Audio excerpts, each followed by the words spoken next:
Hey guys, welcome back to my channel. आज हम powers of president के बारे में पढ़ेंगे। मतलब हमारे प्रेसिडेंट के पास कौन कौन सी पावर्स हैं और हमारे कॉन्स्टिट्यूशन में क्या क्या पावर्स प्रेसिडेंट को दी गई हैं। तो आज हम इनके बारे में पढ़ेंगे।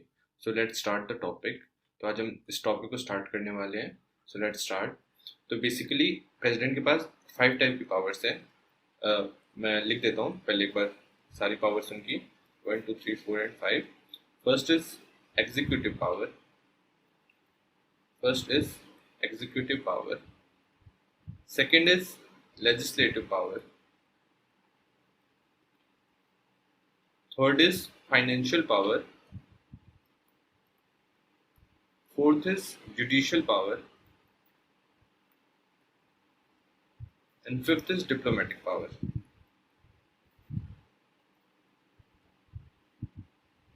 तो ये 5 टाइप की पावर्स है। इसमें आप एक और पावर ऐड कर सकते हैं, वो है कि मिलिट्री पावर्स भी ऐड कर सकते हैं। तो टोटल 6 टाइप की पावर्स होगी।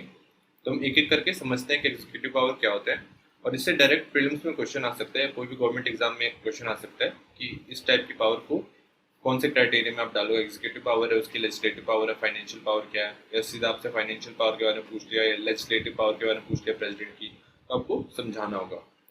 So let's start. तो पहला था हमारा एग्जीक्यूटिव पावर। Executive power. तो एग्जीक्यूटिव पावर होती क्या है? एग्जीक्यूटिव पावर मीन्स आप ये समझ लो कि अगर गवर्नमेंट कुछ भी काम करती है, तो मतलब प्राइम मिनिस्टर कुछ भी काम करते हैं तो वो प्रेसिडेंट के नेम के अंडर करते हैं। मतलब काम वो करेंगे पर जो नेम होगा वो प्रेसिडेंट का होगा। ठीक है, तो अगर कहीं पे भी कुछ भी काम करना होता है, ट्रीटी भी साइन करना होता है, कुछ भी काम करना होता है, ऑर्डर भी पास करना होता है, वो प्रेसिडेंट के नेम के अंडर ही होता है। ठीक है, तो पहली पावर तो इसकी ये हो गई। पहली पावर आपने समझ ली। सेकेंड पावर आप समझ लो कि अगर प्रेसिडेंट को कोई भी इंफॉर्मेशन चाहिए हो, ठीक है, प्रेसिडेंट को कोई भी इंफॉर्मेशन चाहिए हो कि एडमिनिस्ट्रेशन में क्या चल रहा है, ठीक है, तो वो भी प्रेसिडेंट प्राइम मिनिस्टर से मांग सकते हैं या काउंसिल ऑफ मिनिस्टर से मांग सकते हैं। ठीक है, तो ये इनकी दूसरी पावर होगी। ओके, थर्ड पावर इज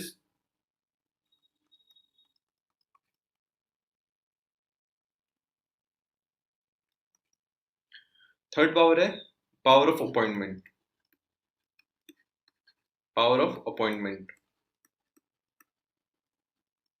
मतलब जो प्रेसिडेंट होते हैं, जितने भी टॉप मोस्ट जो पोस्ट है, आप इतना ध्यान रख लो, जितने भी टॉप मोस्ट पोस्ट हैं हमारे कॉन्स्टिट्यूशन में दिए हुए हैं, उन सबको हमारे प्रेसिडेंट ही सेलेक्ट करते हैं, अपॉइंट करते हैं। ठीक है, हमारे प्रेसिडेंट ही अपॉइंट करते हैं।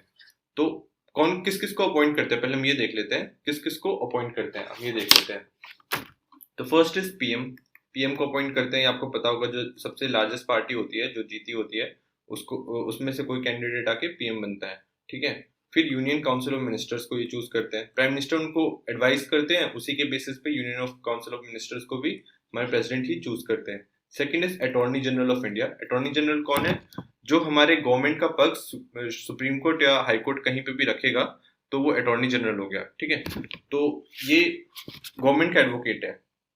तो अटॉर्नी जनरल को भी वो करते हैं क्या, controller and auditor general of India. ठीक है, जो ऑडिटिंग करता है कि गवर्नमेंट के फंड ढंग से यूज हुए कि नहीं हुए। ठीक है, तो कैग को भी कौन करेगा? प्रेसिडेंट ही करेंगे। फोर्थ, जजेस। जजेस कौन से? क्या सिर्फ सुप्रीम कोर्ट के या हाई कोर्ट के भी? ये आपको ध्यान देना होगा। सुप्रीम कोर्ट और हाई कोर्ट दोनों के प्रेसिडेंट ही करेंगे। ये मत समझ लेना कि हाई कोर्ट के गवर्नर करते हैं, नहीं। गवर्नर से कंसल्टेशन होती है, पर जो अपॉइंट करते हैं वो प्रेसिडेंट ही होते हैं। तो जजेस सुप्रीम कोर्ट और हाई कोर्ट दोनों के कौन करेगा? प्रेसिडेंट ही करेंगे।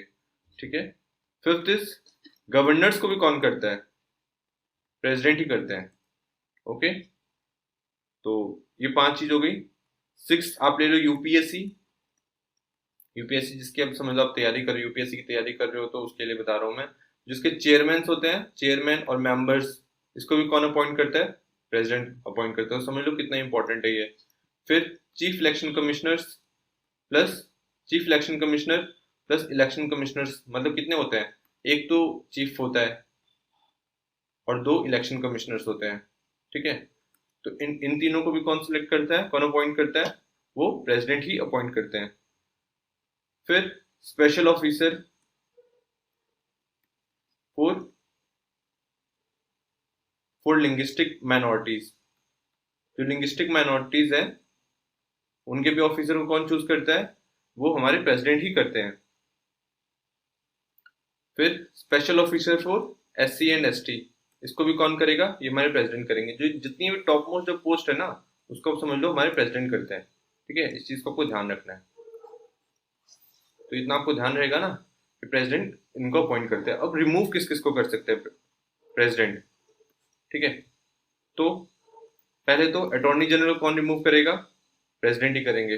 ठीक है, जजेस को कौन करेगा? जिनको अपॉइंट करते हैं उनको रिमूव भी कर सकते हैं। जजेस को कौन करेगा? उनको भी प्रेसिडेंट करेंगे। 1 मिनट। जजेस को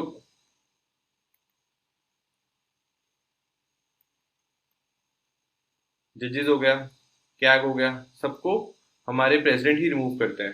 फोर्थ, गवर्नर को भी करेंगे। यूपीएससी यूपीएससी के चेयरमैन और मेंबर को भी हमारे प्रेसिडेंट ही रिमूव करते हैं। और एक और चीज आपको ध्यान देना है, इसमें पीसीएस, जो पीसीएस होते हैं, जो हर एक स्टेट का होता है, उसके भी जो चेयरमैन और मेंबर होते हैं उसको भी प्रेसिडेंट ही रिमूव करते हैं। अब इसमें आपको ध्यान देना है कि जो पीसीएस, जो पब्लिक सर्विस कमीशन होता है, उसको अपॉइंट, उसके मेंबर्स को अपॉइंट कौन करता है? अपॉइंट करेगा गवर्नर। पर उसको रिमूव करने की जो ताकत होगी वो होगी प्रेसिडेंट के पास। ये कैच है, इसको ध्यान रखना है। ठीक है, यहाँ पे आप फंस सकते हो। ठीक है, तो ये बेसिकली ये जो चीजें हैं ये आपको ध्यान देनी है। आगे बढ़ते हैं। तो एग्जीक्यूटिव पावर हमने देख ली, अब एक बार हम इसकी थ्योरी देख लेते हैं। आप इसका स्क्रीनशॉट ले सकते हो, नहीं तो आप इसको पोस्ट करके एक बार अच्छे से पढ़ लो। मैंने ऊपर समझा लिया, ऊपर ऊपर आप नोट्स बना सकते हो। तो what are the powers and function of the president of India? Executive power of the president for every executive action that the Indian government takes is it to be taken in his name. आपको समझा दिया है। He may not make rules to simplify transaction of business of the central government. He appoints the attorney general of India, मैंने सब ऊपर बता दिया। CAG को, चीफ इलेक्शन कमिश्नर को, chairman and members of UPSC, finance commission of India, हाँ finance commission of India के भी चेयरमैन और मेंबर्स को भी हमारे प्रेसिडेंट ही अपॉइंट करते हैं। तो इस चीज को आपको ध्यान रखना है। ठीक है, ये इंफॉर्मेशन कुछ भी सीख कर सकते हैं, आपको ध्यान रखना है। ये SC ST से रिलेटेड है, बैकवर्ड क्लासेस से रिलेटेड है, कमीशन अपॉइंट करने के लिए। तो ये आपको ध्यान देना है। इंटर स्टेट काउंसिल को भी प्रेसिडेंट ही अपॉइंट करते, ये समझ लो जितनी बड़ी बड़ी जो पोस्ट है, ठीक है, या कमेटी है, उन सबको प्रेसिडेंट ही अपॉइंट करता है। ठीक है, इस चीज को आपको ध्यान रखना है। प्रेसिडेंट क्यों अपॉइंट करेंगे? प्रेसिडेंट इसलिए अपॉइंट करेंगे क्योंकि ये नॉन पॉलिटिकल ऑफिस है। ठीक है, ये नॉन पॉलिटिकल ऑफिस है। प्रेसिडेंट तो सबके है ना, किसी एक के तो है नहीं, किसी एक पार्टी के। अगर प्राइम मिनिस्टर चूज करते तो सब बोलते भैया पॉलिटिक्स से रिलेटेड ऐसे बंदे को बिठा देंगे, ठीक है, अपने फायदे के लिए। बट जो प्रेसिडेंट होता है वो तो सबके लिए है। ठीक है, वो तो सबका ऑफिस है। ठीक है, तो ये नॉन पॉलिटिकल ऑफिस है, तो उसकी वजह से प्रेसिडेंट ही चूज करते हैं, प्रेसिडेंट ही सब हटा सकते हैं, प्रेसिडेंट ही अपॉइंट कर सकते हैं। इस चीज को ध्यान देना है। ठीक है, अब सेकंड हम पढ़ेंगे लेजिस्लेटिव पावर के बारे में।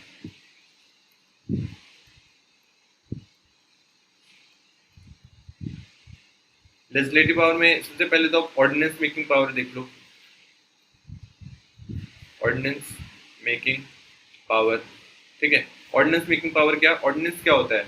जब कोई भी संसद, अभी उसका सेशन नहीं चल रहा हो, या डिसॉल्व हो चुकी हो, या उसका सेशन नहीं चल रहा हो, तो उस टाइम भी तो ऐसा हो सकता है ना कि हमें कानून बनाना पड़े। तो ऐसा तो नहीं हो सकता जब सेशन बैठेगा तभी कानून बनेगा। अगर इमरजेंसी में कोई कानून बनाना पड़ गया और सेशन में नहीं है पार्लियामेंट, तो उसको एकदम से तो बुलाया नहीं जा सकता। ठीक है, और ऐसा भी नहीं है कि उसकी वजह से हम वेट करें ताकि जब सेशन में आए तभी बनाए, अगर कुछ इमरजेंसी केस है तो। ठीक है, तो उस केस में हम ऑर्डिनेंस पास करते हैं। ठीक है, तो ऑर्डिनेंस मेकिंग जो पावर होती है वो भी किसके पास होती है? हमारे प्रेसिडेंट के पास होती है। ठीक है, तो इस चीज को ध्यान देना है। फिर लेजिस्लेटिव पावर में देखो, ही समन्स और prorogue parliament and dissolve the Lok Sabha. ठीक है, मतलब समन्स और प्रोरोग। समन क्या है? समन मतलब जब पार्लियामेंट सेशन में नहीं है तो समन कर सकती है प्रेसिडेंट समन कर सकते हैं। मतलब हमारी द्रौपदी मुर्मू जी जो प्रेसिडेंट है वो समन करके सेशन में बुला सकते हैं पार्लियामेंट को। ठीक है, और प्रोरोग मतलब सेशन खत्म भी कर सकते हैं। एंड डिसॉल्व द लोकसभा, अगर लोकसभा पूरा 5 साल का खत्म हो जाता है उसको डिसॉल्व भी कर सकते हैं। ठीक है, तो इस चीज को ध्यान देना है। He summons a joint session in the joint session of Lok Sabha and Rajya Sabha in case of deadlock. ठीक है, डेडलॉक की सिचुएशन में लोकसभा और राज्यसभा का जॉइंट सेशन भी बुलाया जा सकता है। ठीक है, तो इसमें एक क्वेश्चन है कि मनी बिल के केस में क्या जॉइंट सेशन होता है? ये आपसे मैं पूछ रहा हूँ, मनी बिल और कॉन्स्टिट्यूशनल अमेंडमेंट एक्ट। ठीक है, इस केस में कॉन्स्टिट्यूशनल अमेंडमेंट बिल इस केस में क्या ज्वाइंट सिटिंग बुलाया जा सकता है? तो इसका आंसर है नहीं, इस चीज को ध्यान देना है। ठीक है, ये क्वेश्चन आ सकता है मतलब मनी बिल और कॉन्स्टिट्यूशनल अमेंडमेंट बिल के केस में ज्वाइंट सेशन नहीं बुलाया जा सकता। ठीक है, डेडलॉक उस सिचुएशन में अलग अलग ही पास होना चाहिए। ठीक है, मतलब राज्यसभा को तो पास करने की जरूरत नहीं है, मनी बिल को ऐसे ही पास मान लिया जाता है अगर 14 डेज से ज्यादा होते हैं तो कॉन्स्टिट्यूशनल अमेंडमेंट बिल के केस में राज्यसभा को भी अलग से पास करना पड़ेगा, ज्वाइंट सेशन बुला के पास नहीं कराया जा सकता। ठीक है, फिर है he addresses the Indian parliament at the commencement of the first session after every general election के बाद फर्स्ट सेशन जो हमारे प्रेसिडेंट लेते हैं। ठीक है, he appoint speaker and deputy speaker of Lok Sabha and chairman when the seats fell vacant. ठीक है, he nominates 12 member of the Rajya Sabha, इस चीज को ध्यान रखना है। तो ये भी इसका लेजिस्लेटिव पावर ही है। ठीक है, he can nominate 2 members of Lok Sabha from the Anglo Indian community. ठीक है, he consults ECI on question of disqualification of MPs। अगर MPs के डिस्क्वालिफिकेशन की बात आ जाती है तो इलेक्शन कमीशन ऑफ इंडिया से वो पूछ सकते हैं कि इस केस में क्या करना चाहिए। ठीक है, रिकमेंडेशन ले सकते हैं। ठीक है, introduction of certain types of bill he promulgates ordinance. ठीक है, इसी में आपको ध्यान देना है कि इलेक्शन कमीशन ऑफ इंडिया जो उनको रिकमेंड करता है वो बाइंडिंग नहीं होता। ठीक है, वो बाइंडिंग नहीं होता प्रेसिडेंट पे, वो प्रेसिडेंट के डिस्क्रिप्शन के ऊपर होता है। ठीक है, वो इससे एडवाइस दे सकते हैं पर वो बाइंडिंग नहीं है। अगर प्रेसिडेंट चाहे तो एमपी को नहीं भी हटा सकते हैं। ठीक है, तो इस चीज को ध्यान देना है। He lays the following report before the parliament. CAG की रिपोर्ट डाल रखते हैं पार्लियामेंट में, यूपीएससी की रिपोर्ट और फाइनेंस कमीशन की रिपोर्ट भी हमारे प्रेसिडेंट ही पार्लियामेंट में रखते हैं। ठीक है, अब फाइनेंशियल पावर की बात कर लेते हैं। Third is financial power. तो अभी तक हमने एग्जीक्यूटिव पावर देख लिया and second is legislative power देख लिया। जिसको नहीं समझ में आया वो फिर से जाके वीडियो देख ले। फाइनेंशियल पावर क्या है?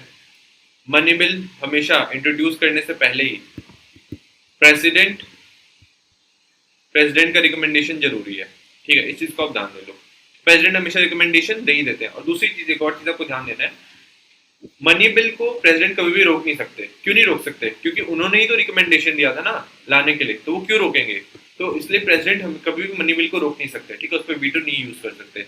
तो प्रेसिडेंट हमेशा रिकमेंड करेंगे मनी बिल को लाने के लिए पार्लियामेंट में। ठीक है, यूनियन बजट ले डाउन करने के लिए भी यूनियन बजट भी कौन ले डाउन करता है? प्रेसिडेंट ही ले डाउन करता है। इस चीज को आपको ध्यान रखना है। ठीक है, बजट को बजट नहीं लिखा गया है हमारे कॉन्स्टिट्यूशन में, उसको लिखा है एनुअल फाइनेंशियल स्टेटमेंट। ठीक है, इस चीज को ध्यान रखना है। जो बजट वर्ड है वो यूज नहीं करा गया हमारे कॉन्स्टिट्यूशन में, दिया हुआ है एनुअल फाइनेंशियल स्टेटमेंट। और उसको कौन ले डाउन करेगा? फाइनेंस मिनिस्टर नहीं, फाइनेंस मिनिस्टर नहीं करेंगे, हमारे प्रेसिडेंट करेंगे। ठीक है, इस चीज को ध्यान देना है, यहाँ से भी क्वेश्चन आ सकता है। ठीक है, डिमांड फॉर ग्रांट्स में करने के लिए भी रिकमेंडेशन उससे प्रेसिडेंट से आती है। Contingency fund of India. ठीक है, कंटिजेंसी फंड ऑफ इंडिया क्या है? किसी अनफोर्सीन सर्कमस्टांस में। एक तो होता है कंसोलिडेशन फंड ऑफ इंडिया। ठीक है, ये तो पार्लियामेंट से पूछ के पैसे निकाले जा सकते हैं। ठीक है, लोकसभा से पूछ के। फिर है कंटिजेंसी फंड ऑफ इंडिया। ठीक है, कंटिजेंसी फंड ऑफ इंडिया उस केस में ये अनफोर्सीन सर्कमस्टांसेस होता है। ठीक है, जैसे अभी कोविड आ गया या कुछ आ गया। ठीक है, फंड ऑफ इंडिया तो ये प्रेसिडेंट के अंडर होता है। ठीक है, तो प्रेसिडेंट से पूछ के ही कंटिजेंसी फंड ऑफ इंडिया से पैसे निकाले जा सकते हैं। ठीक है, और फाइनेंस कमीशन में कौन अपॉइंट करता है? ये हमारे प्रेसिडेंट ही करते हैं अपॉइंट। ठीक है, इस चीज को आपको ध्यान रखना। फाइनेंस कमीशन है क्या? इसका काम क्या है? जो टैक्स का जो मनी है, जो हमारे पास टोटल मनी जो हमारा पूरा कलेक्ट हुआ है, ठीक है, वो स्टेट्स में सेंटर में कैसे बटेगा? ठीक है, कितने परसेंटेज पे, और स्टेट्स के बीच में कितने परसेंटेज पे बटेगा, ये कौन डिसाइड करते हैं? फाइनेंस कमीशन डिसाइड करता है। ठीक है, मतलब ये रिकमेंडेशन दे देता है, पर ये रिकमेंडेशन भी सेंट्रल गवर्नमेंट के ऊपर बाइंडिंग नहीं है। ठीक है, जैसे उन्होंने कह दिया कि 41% दे दो आप स्टेट्स को। ठीक है, तो हो सकता है कि सेंट्रल गवर्नमेंट ज्यादा भी दे दे और कम भी दे दे। इस चीज को आपको ध्यान देना है। ठीक है, यहाँ पे क्या, he causes union budget to be laid before the president, इसी को मैंने लिखा हुआ है यहाँ पे इवॉल्व करके, जो कॉन्स्टिट्यूशन में लिखा हुआ है। ठीक है, ये आर्टिकल 112 है, इस चीज को ध्यान देना है। आर्टिकल 112 में लिखा गया है कि प्रेसिडेंट जो है वो एनुअल फाइनेंशियल स्टेटमेंट पार्लियामेंट में ले डाउन करेंगे। इस चीज को ध्यान देना है। हमारे फाइनेंस मिनिस्टर नहीं करते हैं, हमारे प्रेसिडेंट करते हैं एनुअल फाइनेंशियल स्टेटमेंट, मतलब बजट को ले डाउन पार्लियामेंट में। ठीक है, फिर फोर्थ आ गया जुडिशियल पावर। जुडिशियल पावर देख लेते हैं एक बार। जुडिशियल पावर क्या है भाई? ठीक है। जुडिशियल पावर मतलब पार्डन करने की पावर, मतलब क्षमा करने की पावर, ठीक है। इस चीज को ध्यान देना है। ये जुडिशियल पावर किसके पास होती है? प्रेसिडेंट के पास होती है, गवर्नर के पास भी होती है, पर अभी तो हमें प्रेसिडेंट के बारे में पढ़ना है ना। ये होती है आर्टिकल 72 में, ठीक है। गवर्नर की होती है आर्टिकल 161 में, ठीक है। तो इस चीज को आपको ध्यान देना है, आर्टिकल 72 और आर्टिकल 161। प्रेसिडेंट की किस में होती है? आर्टिकल 72, आर्टिकल 72, आर्टिकल 72, आर्टिकल 72, ठीक है। इस चीज को आपको ध्यान रखना है, बहुत इंपॉर्टेंट है। आर्टिकल 72 में जुडिशियल पावर होती है, ठीक है। तो पावर कितने टाइप की है जुडिशियल पावर? 5 टाइप की, इसको भी आपको ध्यान देना है। इसलिए समझा दूंगा, एक बार में समझ जाओगे। पहला तो है पार्डन, ठीक है। पार्डन मतलब माफ कर देना, लिख लो इसके सामने इवन इन ट्रायल, मतलब ट्रायल में भी माफ कर दो। मतलब भाई अगर तुमने कुछ गलती कर दी, अगर प्रेसिडेंट ने वो पार्डन कर दिया, तो अब तुमको ट्रायल में भी जाने की जरूरत नहीं है, सारे केस पूरा केस बंद हो जाएगा आपके खिलाफ, ठीक है। तो ये हो गया pardon. Second is commutation. Commutation में क्या होता है कि नेचर, और यहाँ पे टाइम लिखो, नेचर चेंज हो जाएगा, टाइम चेंज नहीं होगा, ठीक है। नेचर चेंज हो जाएगा इन द सेंस, अगर आपको कड़ी सजा दी गई है, ठीक है, तो हो सकता है उसको थोड़ा इजी कर दिया जाए, ठीक है। जैसे 14 साल का वो एकदम रिग्रेस सजा है, ठीक है, तो उसको हो सकता है आपको इजी कर दिया जाए आपके लिए, ठीक है। पर टाइम आपको 14 के 14 साल रहने ही पड़ेंगे, 14 के 14 साल आपको बिताने पड़ेंगे। हो सकता है जो सजा है वो थोड़ी मतलब उतनी टफ ना रहे, ठीक है। इस चीजों को ध्यान देना है। Third is रेमिशन। रेमिशन, रेमिशन में क्या होता है? नेचर चेंज नहीं होता। सॉरी गाइस, एक मिनट। नेचर नेचर चेंज नहीं होता, टाइम चेंज हो जाता है। टाइम चेंज हो जाता है, नेचर चेंज नहीं होता, टाइम चेंज हो जाता है। मतलब अगर 14 साल की सजा है, ठीक है, तो वो 7 साल की हो जाएगी, ठीक है। पर अगर सजा टफ है तो वो टफ ही रहेगी, ठीक है। रिग्रेस सजा है तो वो रिग्रेस ही रहेगी, बट टाइम चेंज हो जाएगा, टाइम पे इम्पैक्ट करेगा, ठीक है। इस चीज को ध्यान देना है। पार्डन में क्या होता है? पूरी तरीके से माफी। कम्यूटेशन में क्या होता है? नेचर चेंज हो जाता है। अगर सजा बहुत मुश्किल है तो उसको थोड़ा इजी कर दिया जाएगा, बट टाइम 14 साल है तो 14 साल आपको बिताने पड़ेंगे, ठीक है। रेमिशन में क्या होता है? नेचर सेम रहेगा, मतलब रिग्रेस है तो रिग्रेस ही रहेगा, ठीक है। टाइम क्या है? टाइम आपका कम हो जाएगा, 14 साल से हो सकता है 10 साल हो जाए, ठीक है। तो इस चीजों को ध्यान देना है। तो पार्डन, कम्यूटेशन, रिमिशन हो गया। Fourth is respite. Fourth is respite. Respite में क्या होता है? डिले। डिले कर दो भाई, या पॉज। मतलब जैसे कोई प्रेग्नेंट लेडी है, ठीक है, अब उसका बेबी होने वाला है, अब उसकी सजा तो उसके बेबी को मिलेगी नहीं, ठीक है। उसका बेबी होने वाला है तो हो सकता है कुछ टाइम के लिए सजा को टाल दिया जाए, ठीक है। तो इस चीज को ध्यान देना है। Fifth is reprieve. फिफ्थ क्या है? रिप्राइव। रिप्राइव है स्टे ऑन डेथ सेंटेंस, ठीक है। स्टे ऑन डेथ सेंटेंस मतलब जैसे अगर किसी को फांसी होने वाली है, ठीक है, अब प्रेसिडेंट के पास आप जानते होंगे वो लोग मर्सी पिटीशन डालते हैं, और अगर प्रेसिडेंट हो सकता है किसी दूसरी देश की यात्रा पे गए हुए हैं, ठीक है, तो उस केस में क्या होगा? उसको फांसी नहीं दी जाएगी, ठीक है। उस टाइम हो सकता है रिप्राइव लगा दिया जाए, ठीक है। मतलब उसके स्टे ऑन डेथ सेंटेंस पे स्टे लगा दिया जाए, ठीक है। तो ये चीज आप 5 समझ गए, pardon, commutation, remission, respite and reprieve, ठीक है। तो ये जो 5 पावर है, अभी एक बार हम देख लेते हैं इसका theory part. Judicial powers of president, he has pardoning power under Article 72. He has been conferred with power to grant pardon against punishment to an offence against union law, punishment of by martial law or death sentence. एक और चीज आपको ध्यान देनी है, ठीक है, bye martial law और डेथ सेंटेंस, ठीक है। मतलब जो मार्शल लॉ भी होता है ना, उसको भी जो हमारे प्रेसिडेंट है वो माफ कर सकते हैं, ठीक है। ये चीज तो आपको पहले ध्यान रखना है कि जो जो प्रेसिडेंट होते हैं वो मार्शल लॉ भी माफ कर सकते हैं, ठीक है। मार्शल लॉ को भी पार्डन कर सकते हैं, ये हमारे गवर्नर नहीं कर सकते। सेकंड चीज कि जो गवर्नर है और जो प्रेसिडेंट है, इनमें से कोई भी माफी दे दे आपको चलेगा। ऐसा नहीं कि प्रेसिडेंट से ही माफी लेनी पड़ेगी किसी केस से रिलेटेड, ठीक है। मतलब कोई अगर कोई भी माफी दे दे, प्रेसिडेंट दे दे या गवर्नर दे दे, कोई भी माफी दे देगा तो चलेगा, ठीक है। तो इस चीज को आपको ध्यान देना है। एक बार ये पढ़ लेना, pardon, commutation, remission, respite and reprieve, ठीक है। ये चीज आप पढ़ लेंगे एक बार। फिर है डिप्लोमेटिक पावर। डिप्लोमेटिक पावर में क्या होता है? कोई भी इंटरनेशनल ट्रीटीज होती है वो किसके अंडर में साइन होती है? वो हमारे प्रेसिडेंट के नेम के अंडर में साइन होती है, और प्रेसिडेंट ही हमारे अलग अलग फोरम पे इंडिया को रिप्रेजेंट करता है, ठीक है। इस चीज को ध्यान देना। तो ये होगी उनकी डिप्लोमेटिक पावर, ठीक है। मिलिट्री पावर ऑफ प्रेसिडेंट क्या हो गया? जो जितने भी ये है सुप्रीम कमांडर, सुप्रीम कमांडर हमारे किसके, आर्मी नेवी एयरफोर्स तीनों के। जो इसके जो चीफ होते हैं ना, chief of army, chief of navy, chief of air force, ठीक है, इनको भी कौन अपॉइंट करता है, इनको हमारे प्रेसिडेंट ही अपॉइंट करते हैं, ठीक है। इन सबके कमांडर है, मतलब सबसे टॉप मोस्ट पोस्ट पे है, ठीक है, इस चीज को आपको ध्यान देना है। तो ये एक है इमरजेंसी पावर, भी आप देख लो इमरजेंसी पावर में क्या है, जो हमारी इमरजेंसी लगती है, नेशनल इमरजेंसी आर्टिकल 352, ठीक है।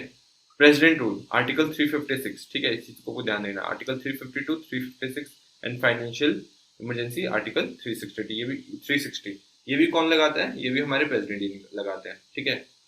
किसके एडवाइस पे, रिटन एडवाइस ऑफ कैबिनेट, ठीक है।